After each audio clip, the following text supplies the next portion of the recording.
Εδώ βλέπουμε ότι τα γρανάζια είναι φαγωμένα, τα δοντάκια. Οπότε τι κάνουμε? Γυρίζουμε το γρανάζι,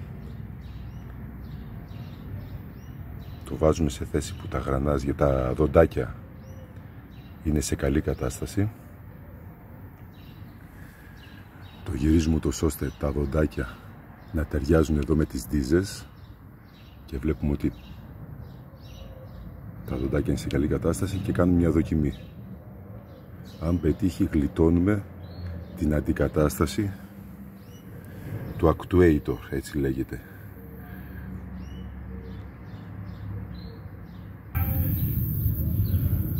Το δέσαμε τώρα με το γρανάζι στην ανάποδη και τώρα θα το δοκιμάσουμε.